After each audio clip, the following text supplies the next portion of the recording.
Мы хотели установить печь-камин, но у меня есть опасения, потому что дом деревянный, безопасно ли это? Это будет абсолютно безопасно. Мы построим вокруг камина защитную стену из кальциликата, а обошьем уже по вашим пожеланиям.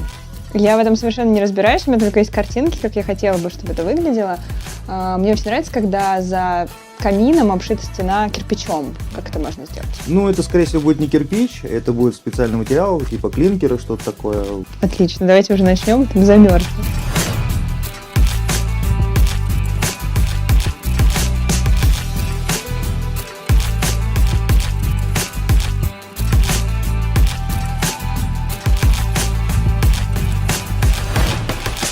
Ну, мне все, в принципе, понятно. Мы сделаем расчеты и пришлем вам коммерческое предложение, в котором будут уже все цены окончательные, вместе с работами под ключ, и они не изменятся.